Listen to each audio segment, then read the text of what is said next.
All right. Welcome to Totally Rewarding Chats. This is going to be the first drop for 2026. And in case Paul or I, because I trust Bryan because he's so much smarter than I am, I'll let Paul speak for himself.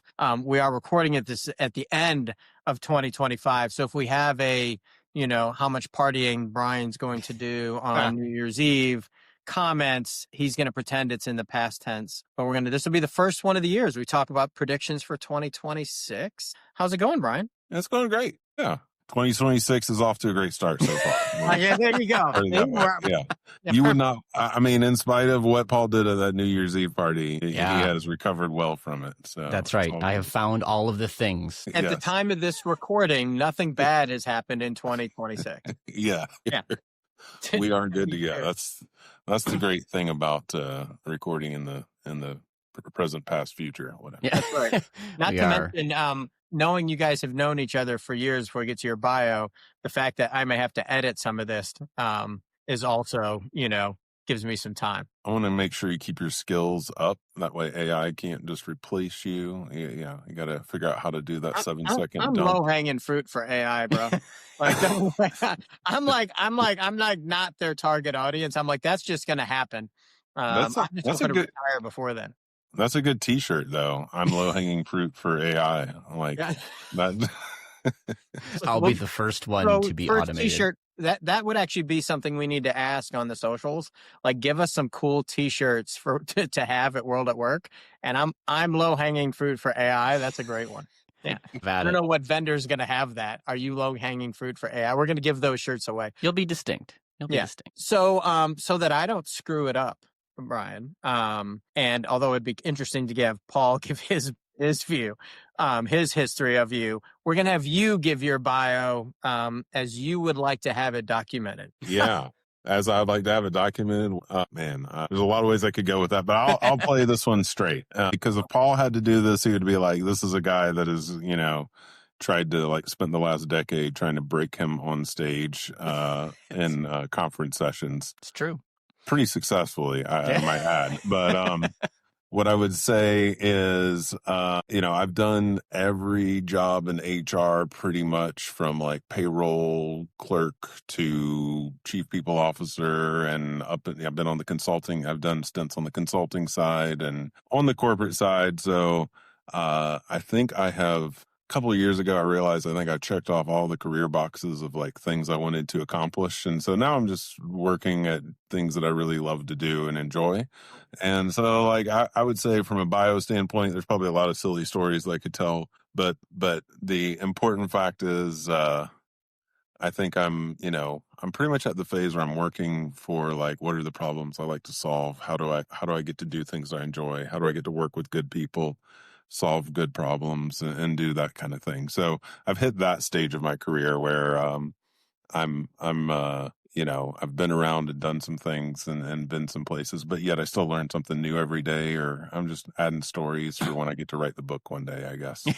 I don't think anyone in it. So actually the fun thing that comes up all the time, how did you get in to HR? What was your degree, and if you have a degree, for those of us that are uneducated, how did you end up in HR? Yeah, so I got a political science degree from a school that at the time was called Armstrong Atlantic State University. I think it would now be called the Savannah campus of Georgia Southern University. So that's how esteemed it was at the time. It has a better ring to it than ASU. Is that literally was?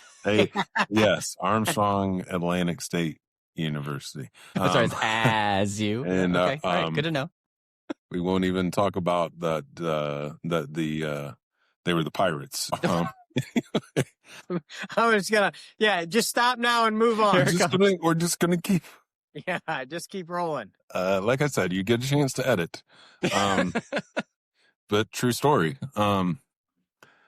So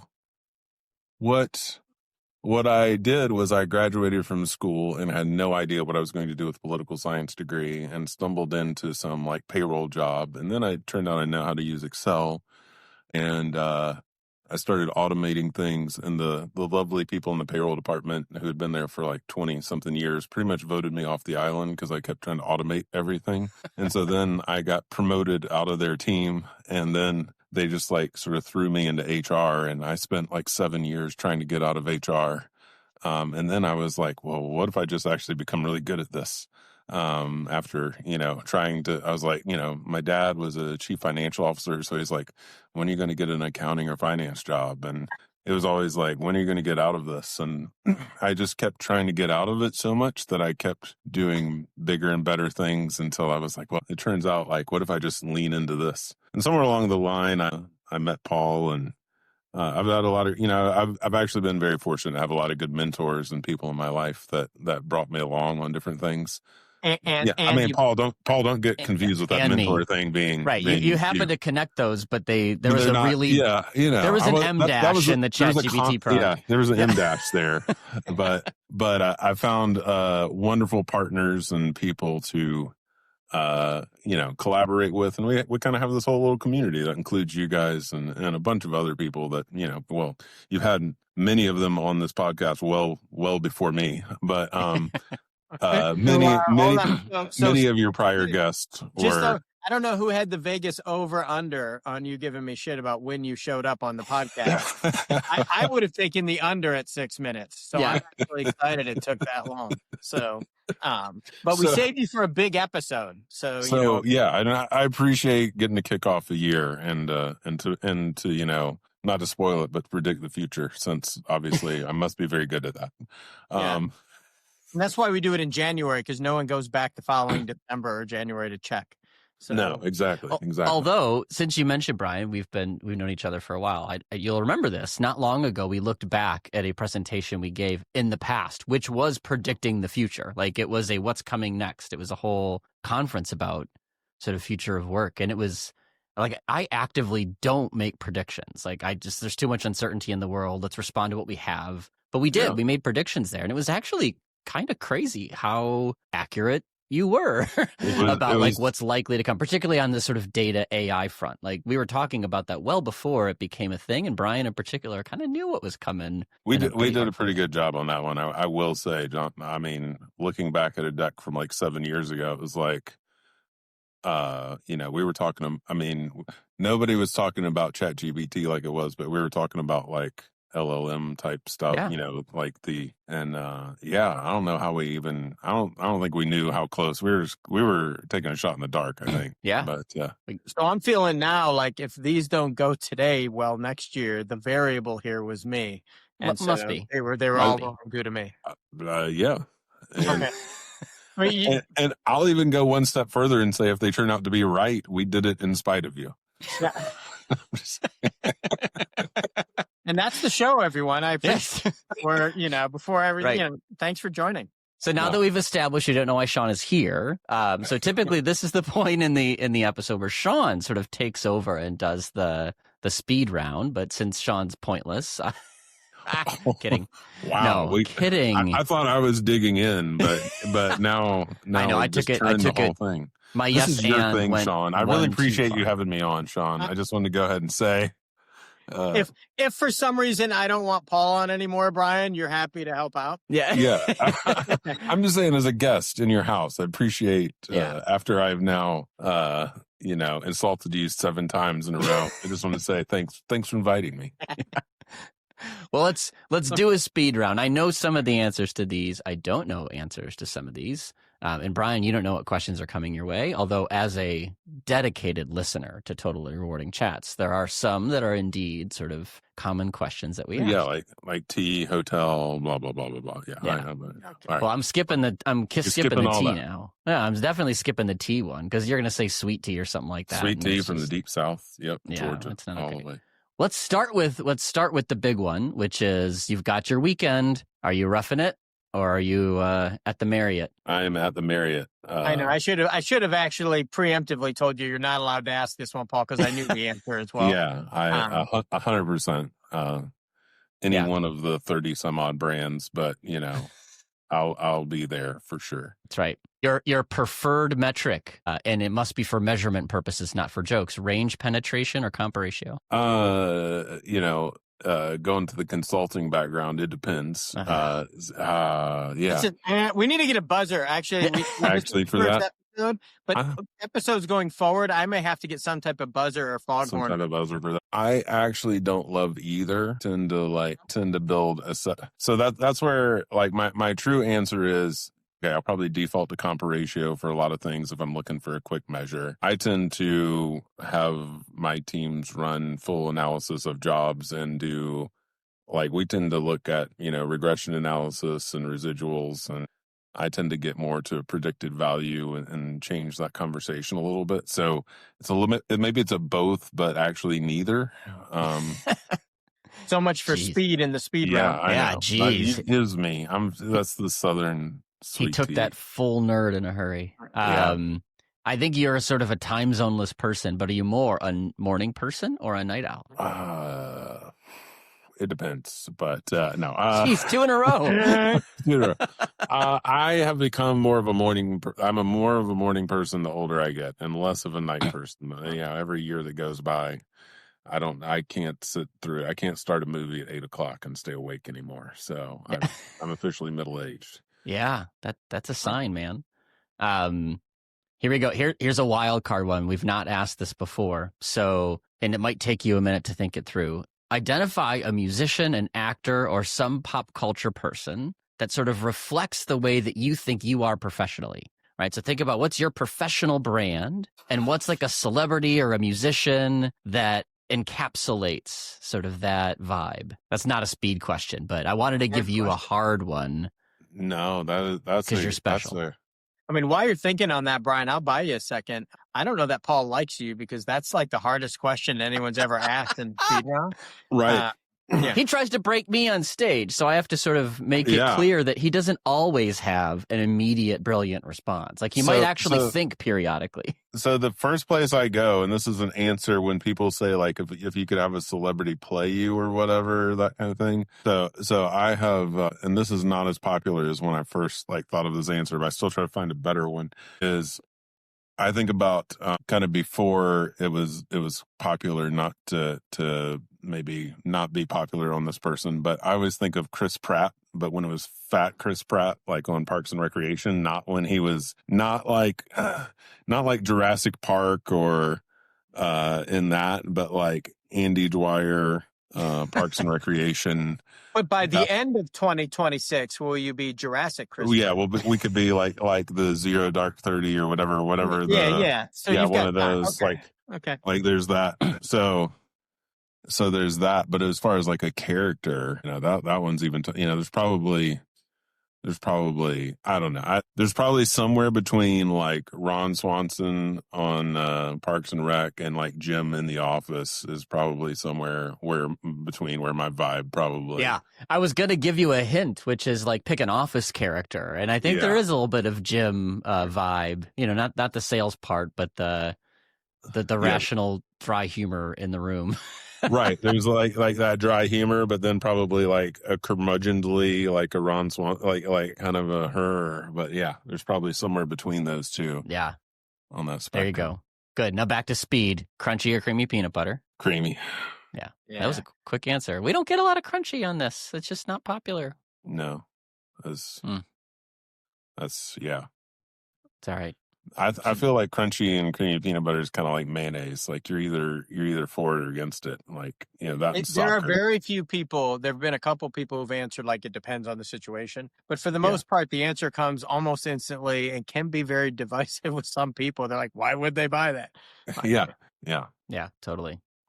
Hey there, I'm Tim Boris, host of the Working Well podcast, where business strategy meets human sustainability.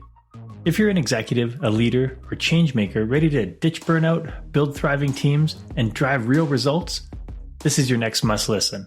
Tune in on the Work Defined Network or at timboris.com/podcast. All right.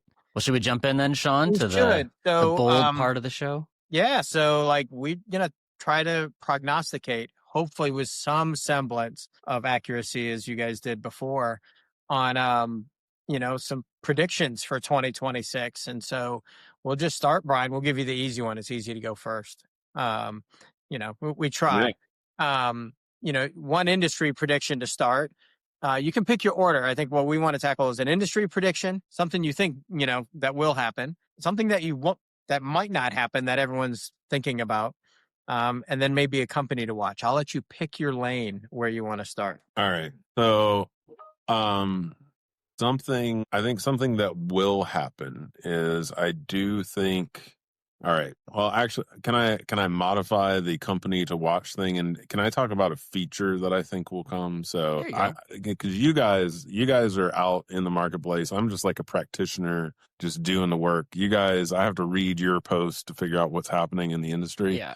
Brian, we don't expect you to follow instructions. Like, it's okay. Here's the feature that here's what I think will be in the tech front that will be interesting in HR. And I think whoever does this best will like stand out this year, which is the feature that helps people talk about, like in our business, particularly about like pay or equity or transparent, or, the thing that helps people talk about that. So the things that helps managers say, this is how we decided your pay. This is how, the thing that helps answer questions. So whether that's training for the managers or whether that is help, like the thing that helps sort of feed the bot that answers the question as you put your HR bots out there and do those things. I think that space to help bridge the gap between kind of this murky, I think technology is actually going to be the way to add consistency, because in a lot of companies, you've got thousands of managers. Like, it's very hard. I've worked in companies where we've had 60,000 people managers. I work in a company now where we have 1,100 people managers that I'm responsible for. Trying to get all of those people to talk about your company's pay philosophy the same way, or to explain how a bonus plan works or how to do that, it's like herding cats, right? So I think whoever can bring about the thing that allows you to sort of say, to answer questions for people, sort of in that Chat GPT, whatever the, Copilot, whatever it is, I think whatever that solution in like a tool will actually be probably like a winning solution. That will be a game changer, I think. Google Translate from HR comp nerd to human, right? Yeah. There you go. Basically. I think it's a soapbox I've got on, but interestingly, Brian, I've never basically spoken about it as a feature. I've basically said you need to communicate as normal humans, and jokingly I've said, get the marketing team involved, because on one side, their whole job is to now boil things down and make it that everyone can understand it in 15 seconds. And then jokingly, I've said, if marketing can understand it, anyone can in your company, because they're not familiar with this. Yeah. But to put that in feature mode, to be able to have it so that you can scale it out and consistently do it in different places would be a super cool feature. Well, and it follows what one of my sort of this will happen predictions would be, right? So there's this is not a bold prediction, right? Everybody knows the EU pay transparency directive goes into effect this year. My my prediction is everyone's going to realize that's less about the pay equality stuff. Like, that's math. That's pretty easy. It's the right to information, and the way you need to now explain things is actually the game changer. And it'll take time for that, for people to have that, oh my gosh moment. I just had 500 employees ask questions. Who answers them? How do they answer them? Right. So I think you're right, Brian, that like being able to tech enable that discussion or that inquiry, if I could just broaden it, right? Like, because it's going to be hard to scale that. And, there are providers that are thinking about how do you do that thoughtfully in the tech space. Is there an AI play? Is there not? Is it the manager? Is it the HR? Like, how do you enable that is going to be a big problem. And as a result, like, what can the comp tech world do to make that a little bit simpler? If you've got 10,000 people in Europe spread across 15 countries, like, you've got a real workload issue potentially come fall. And if the tech stack's not there to help, you're going to have to beef up your resources. So I guess my first prediction on that kind of ties into that. So I'm glad well done, guys. We didn't check answers, so but I think the CMP play, the talking between agents of different types is going to be super critical, because as the dev nerd, of course I have to have something like that, but as the development nerd on that side, you can't build everything for everybody all the time. It's just not functionally capable. And so, being able to have, a CMP from a product that is doing the comp and kind of in theory putting out whatever comp planning and, to reward statements, all that stuff. But then where do you link to for somebody that actually has this translation engine across multiple languages and whatever? We're not going to build it. We're going to talk back and forth, with another tool and have that going. And so I think specificity is going to be a big thing this year, where people really start to have, what do I outsource? What do I need to be good at? Because while AI makes things easier and LLMs, it also makes it harder to do. So that's I think you're going to end up with this kind of weird networks in the back office of stuff. You just have tons of way more partners than you used to have, because you used to do it all yourself. Yeah. I would say we're going down that journey right now, and it's an interesting thing, because like you have one bot that's really good at talking about benefits, but then you got to link that into something else. I want your opinion, because I just having this conversation with someone the other day. We talk about this, and everyone's got something, and everyone wants to be like it. Are you guys Teams or Slack? Like curiosity. Teams. So the goal is everyone's like, we're going to integrate with your teams. We're going to integrate with your teams. Okay. How's Teams knowing which thing to do? And so when you go and ask, like, how am I paid compared to everybody else? That's a legit question. Where's that going? And, that, like, for me, that's the complexity of this year that's coming in the back office of Teams. So somebody in your department, and at your company, Bryan, as an end user, is like, what the heck? Because, HR has, 15 different tools that wants to be set in Teams. And that's before we talk about our day job, all our other stuff and everything else. And it's like, how do you actually traffic that? And will Teams be able to keep up? Like, to me, that's the problem of 2026 as we get going. Yeah. Which to me, the oversimplified answer is you have kind of like your HR, your Ask HR Anything bot, and then have that sort of triage out. But as we're working through it, it's not just like, oh, this bot knows to ask this. Because if somebody says, I need a day off work because my car insurance is there, is that an insurance question that goes to the benefits bot, or is that an automobile reimbursement policy thing? Is that an expense question, or is it a PTO payroll question? Like which one of those? Like, what if your issue touches 3 different groups? Like, you can't just necessarily route it that way. So and so maybe the answers have to go back out, and then Teams has to concatenate it. And I want credit, actually, because I used most people. I don't think I know any words over 3 syllables. So concatenate, man. It's actually 4 syllables. I know. Big day for me. Well, I'll start the year off right, Paul. Now I'm checked off preemptively 4 syllable word for the year. And I mean, it's no heteroskedasticity, but it is. You just like to say that. Like, it's my favorite. There's so many people know it's my favorite big word. I don't know. We're gonna have to put that somewhere in the. You don't snippet. have to block that one. It's clean. I like the fact that you right away. You've known me long enough, Bryan, to know that there is no chance in hell that I knew what that word was. No, it's fine. That I was going to be googling that, after anyway, and you're like, just give me a heads up. I'll text you how to spell it for. Okay, that's good. I need help with that, mostly in picture form. I'll send you a Wikipedia link. It's very easy to. You'll understand it when we show you the scatter chart. It's great. Bryan's iPhone is the only one in the world that auto corrects to heteroskedasticity when you start. Yeah. Like, there's no, everybody else is like, you don't mean to say that. Trust me. Like, that's not the word you're looking for. Yeah, that's not the word you're looking for. Do you have a thing that you think has been hyped that isn't going to happen? So I was kind of thinking about that, and Paul, of course, already stole my answer because we have known each other for so long, and I was taking it a different way, but I'm gonna stick with this one and drill in a little bit further. I do think with the EU pay transparency thing, I think with pay transparency in the US, the thing that's going to walk. So there's really 2. I think we're gonna see it walk back from like the social justice thing, which I think Paul was kind of, it's not going to be about like equality between. It's not going to be this "we are the world," like we're going to set equality between men and women or a racial or ethnic group or something like that.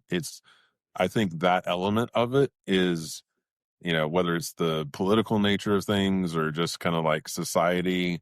I think when the rubber hits the road, it is going. I think the part that people have been trying to address for like the better part of the last decade, that like was maybe the root cause of it. I think we're going to see that step back to this very practical, like, hey, what about me? And now each person's going to be a consumer, and it's not going to be this like, hey, we're trying to make sure that we're not discriminating against one group. It's going to be people are using whatever information they have to leverage and change the conversation and doing that. So I do think that it's going to be a step back from maybe some of the more noble goals and maybe a step forward into like a different relationship between employers there. So that was my thing that I think, we might not see as much equality come out, because I think there'll be games that people play on the equality front. And then I think there'll be a lot of stuff that happens there. I was speaking with Alexander, who's a co-founder of PayGap, which is a Nordic-based sort of pay transparency platform. And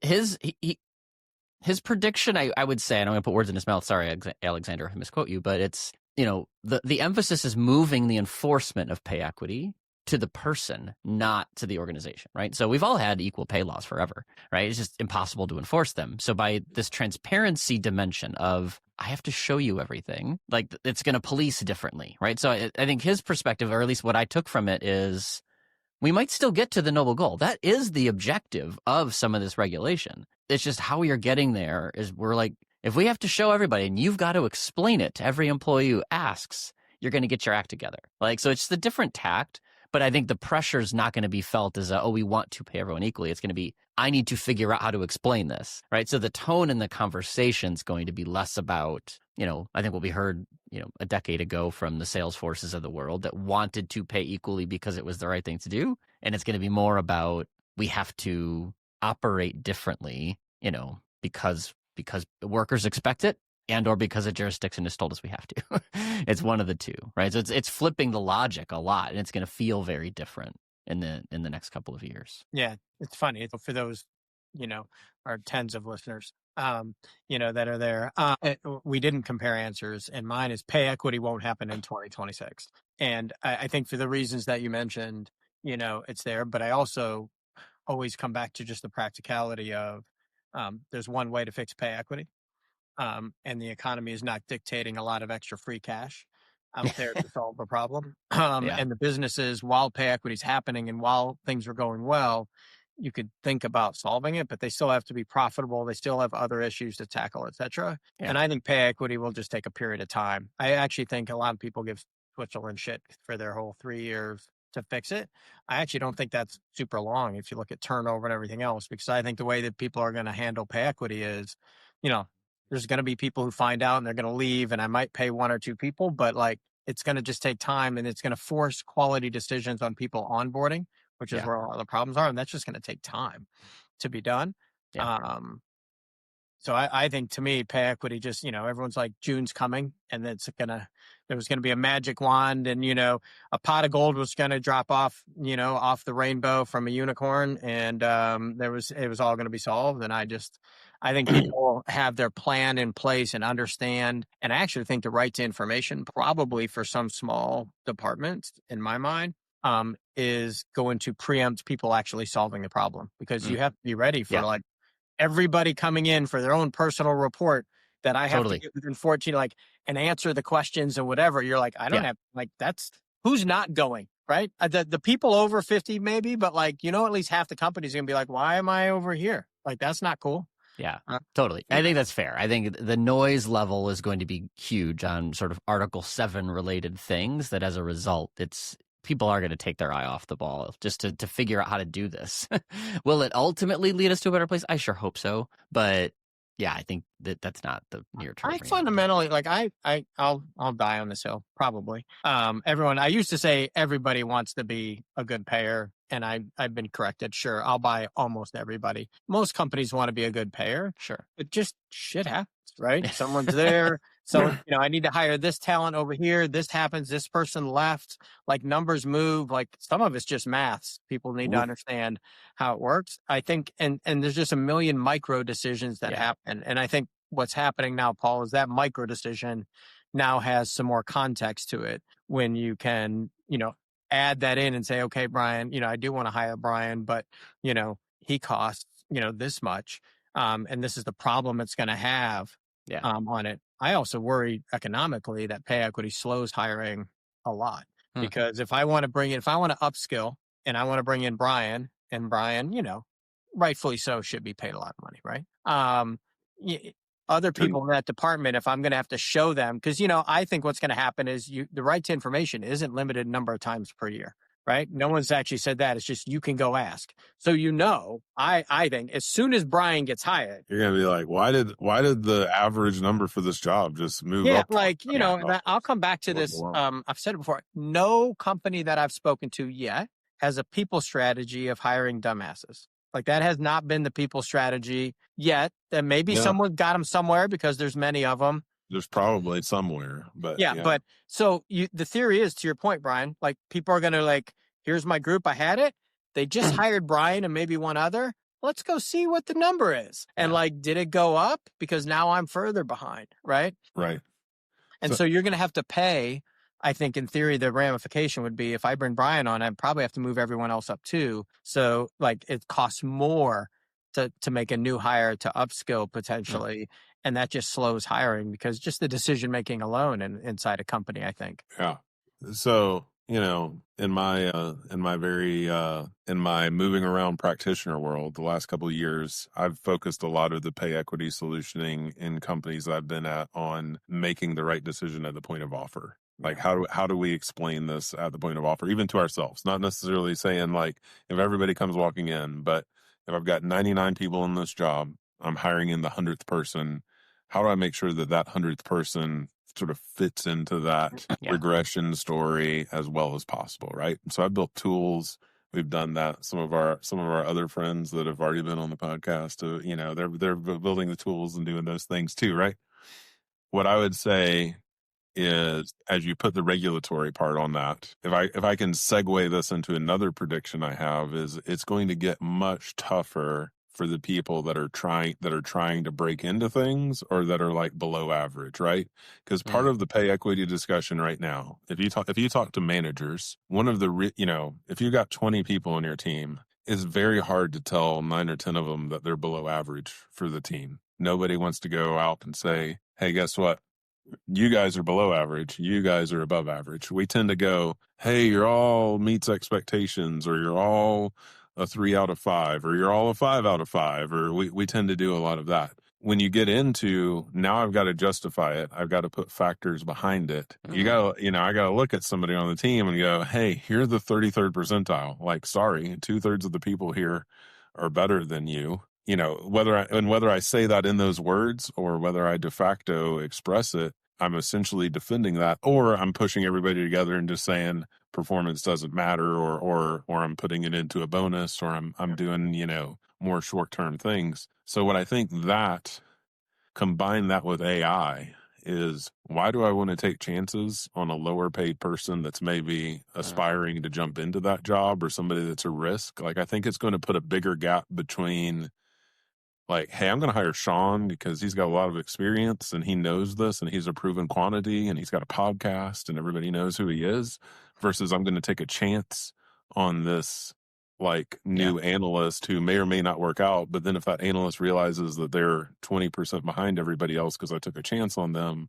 I'm not going to move them up. So you combine that with the AI world that can do a lot of easy tasks. I guess I worry for, like, I think every one of us, when we were like 22, 23, trying to break into the professional workforce, was like, how do you get experience without having experience? I think that thing is going to get exponentially harder. That would be one of my other predictions on this, is you've got this regulatory piece, and then you've got just the nature of, like, a computer, a $20 a month computer bot can be about as dumb as a college student, So it's like the robots are giving sort of this upward pressure. It's kind of eating at the bottom of the work. And then sort of this, I think the case is that the transparency requirements in particular are sort of putting a lid on it to an extent. Like, do I really want to bring in that person? I'm going to have to explain to them tomorrow why they're low. So why not just poach in the middle, right? Yeah.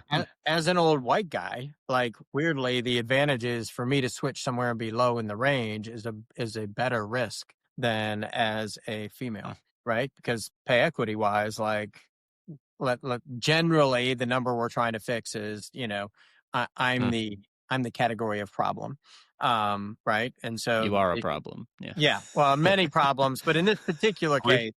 We're talking about pay still. We only have yeah. We don't have that kind of time, Bryan, to go into the other problems. And so, like, for me, it makes these weird decisions. Will people make decisions like that when they hire new? Will they not hire again? The same reason we probably weren't hiring for the right reasons before the right person. Are we going to hire, wrong again to kind of solve the problem? When you look at the end size and the math, that's there. Interesting. If you had a company or something to watch this year that you're interested to kind of sit back and, I don't know if you eat popcorn, but, sit back, have a, thing of popcorn and watch. What are you looking at or most interested to see how it plays out? Like any company or anything. I'll give you an example. Yeah. Why don't you start, Sean? I am very interested to see how the European governments create legal precedent at all, if at all, in Europe in July. Since everything's due in June. And whether they actually do anything, wait and see. Is it a real slap on the hand? Is it a, hey, thanks, but you got 2 years? Like, I'm very interested to see how that actually plays out, because for 3-4 years now, we've all been like, June 2026, June 2026. And now it's like, okay, what happens? Yeah, that's a good one. I think my popcorn moment, if I could reframe it a little bit that way, we still think there's a lot, and this is sort of close to home on the comp tech front. We think a lot of consolidation is still coming. Just a crowded space, many players, new categories getting created that sort of, I don't want to say invalidate, but de-emphasize sort of the need for other things. And there's just a lot out there. And there's some private equity and VC checks from not that long ago that are coming due. 2021, right? I was going to say 2021, we're in that 4 to 7 year horizon for VCPE of when some. So I won't say the cash raised was high, but the valuations were high. That's right. It's time to see return. It's time to see return. And if that means you're going public, awesome. If that means somebody else is going to buy you, awesome, as long as it's more than what I put into it. Right. So I just think that's likely to occur when you've got a crowded space and a funding cycle that's ripe in that perspective. Right. So I do think, and we've seen it play out a little bit here looking back in 2025, but there's no doubt in my mind something will still occur, that many things will occur in 26 to sort not of, even from the perspective of the VCPE, Paul, but just the amount of cash raised and the runway created. There's only so much runway before they ride off or find another airport. That's right. And Excel was the market share leader for comp cycles. When I started covering this, Excel's still the market share leader for comp cycles. So like, while there are companies getting traction, it's a tough market to really get traction in, and not everybody wants to throw money at tech right now, right? Like the environment to pay for something is not at its highest. So like, you put all that into one big pot, and consolidation becomes a consequence. Whether that's good or bad for the industry, I don't know, but I think it's going to happen. So I'm waiting to see what happens. Bryan, but those are two things you can't now say. All right, so I'll take the pivot on that, which is, to the point of Excel being, the number one tool that gets used in all of those things. I do think, and Paul, we exchanged text, I think maybe earlier this week or last week or something about, the biggest company, if you look at the S&P 500 and some of that, there's there's 6 or 7 tech companies that, and it's Microsoft, it's Google, it's all of that. But you have 40% of the market value of the S&P 500 is in a handful of companies that are candidly, now ChatGPT is not in that group, but because they're not public, but you put it in that side, there's a handful of companies that are handing trillions of dollars back and forth to each other and investing in each other and pumping up all that value. And so to me, the thing to watch on that is that a house of cards at some point, just somewhere off of that. But all this money that's going into infrastructure, I've heard it compared to it's kind of like the .com phase in the late 90s. Is there's billions of dollars, like money is being thrown into things, and we know great stuff is going to come out. I mean, you talk about, when you say .com, people immediately think bust and a break, but like tons of infrastructure. It was a bust, but there was the whole fiber optic infrastructure, like all these things. Now, there might have been companies that lost billions and trillions of dollars doing it, but like, where does like this big central infrastructure come into play? How long does it go before people start saying like, I'm getting $20 a month to build a giant, nuclear server farm somewhere or something? And is that really the right payoff, or how does that work? Like, because does that become the new Excel? Does that become the new Microsoft Excel versus all the tools? And like a lot of, I mean, we know a lot of people that are, you know, that have taken the VC and the PE money or doing a lot of different things. But is there this like juggernaut out there that kind of introduces the new thing that then we all just kind of use this amorphous structure out there? Or does that like run out of cash and collapse on itself? And, you know, who cares? You know, we won't be worrying about pay equity or anything because the whole thing is a mess. I don't know that it's run out. I think as the old guy here who lived through the .com in those years you mentioned, sadly. We did too. We aren't that young. I read about it. No, yeah, I was thinking. Yeah. I was employed in the middle of it. Like that was well, the middle of what, the 90s? No, like the .com bust, right? Like I was among those new hire classes that. So having ridden the wave of the .com bubble and been at a company that came out the other end and we were profitable, I think there's this, you know, we're rhyming with that time, maybe not repeating in that. With AI, I think they're doing it for free. Like .com, everyone, you know, there was just like AI, there's cool stuff and people were giving it away and whatever. At some point, you've got to start making money. And so I think two things are going to happen. People who don't have really good functional problems being solved in the HR tech space, they'll just fall away. It was cool and shiny, but like I can't get budget for it because now we have to charge. I also think AI itself, like right now, is free to cheap, but it's not. And I think as energy costs go up and whatever, there's going to be places where you're like, we're going to have to start charging for that, or that feature is going to be charged, or our software costs more. And if the software doesn't have true ROI itself, then you can't pay for it. It's going to fall out. And so I think it's a really good analogy, Brian, to like the .com, like the companies that came out of that were making money lasted a long time, but they were solving real functional problems as opposed to like, you know, this is super cool. Have you been to this website, you know, thing, that wasn't making money. Yeah. Right. Well, and there's a lot of big money that went into some big names. Right. And then they, you know, take like AOL, Time Warner, and you look at some of that stuff. Alta Vista, we were talking about Alta Vista the other day, was my search engine of choice at Monster for testing. And, you know, it's not now. So I think you're right, Brian. Like, I think this profitability and having a legit business and the cost, I think the cost of AI is, I mean, we know it's extremely expensive. You know, my daughter who's in environmental policy and, you know, solar engineering side, sadly will be home for a while and giving me lots of crap about AI. So because of the cost, you know, the potential cost and how do you handle that? Yeah. This relates to my prediction that won't happen, but I'm also going to put a little star, which is I wish that it would. It will not happen that the AI hype dies, right? So I think we all, if you're a follower of the Gartner sort of hype cycle concept, like the trough of disillusionment has to come at some point in this. But I don't think it's in 2026, right? And my reason for that is while I think many are realizing you need a problem to solve, like there needs to be real substance.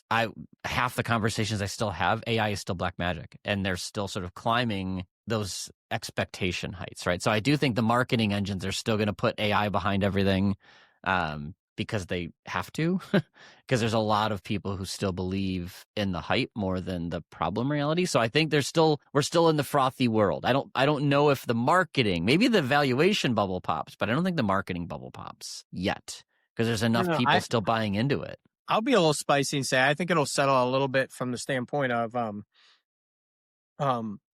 everyone's got it. And it's kind of like, to me, it's going to become customer service. Like, you don't ever get a bid and anyone says we have shitty customer service. Never a thing, right? I mean, Brian, you've been a practitioner. Who has told you in all the vendors you've worked with in your life that what they bring to the table is crappy customer service? Yeah. Right? No, nobody does it. And I think it's going to be, you assume that everyone's going to tell you their AI works and whatever, and you're going to go to features. So I think I don't disagree completely, Paul, that is fraud, but I think vendors are going to start to be like, everyone says you got it. You know, I mean, practitioners are going to say, everybody's got it. Fine. Like, you got the four wheels on the car. Great. What does the car do? Yeah. Like, I'm with you. I just think that's more likely to play out in terms of the trough of disillusionment shows up in a year. Because there's still like, everybody's been promising AI. Well, this is coming. This is in beta. This is going to land. This is the year where it lands and everybody goes, okay.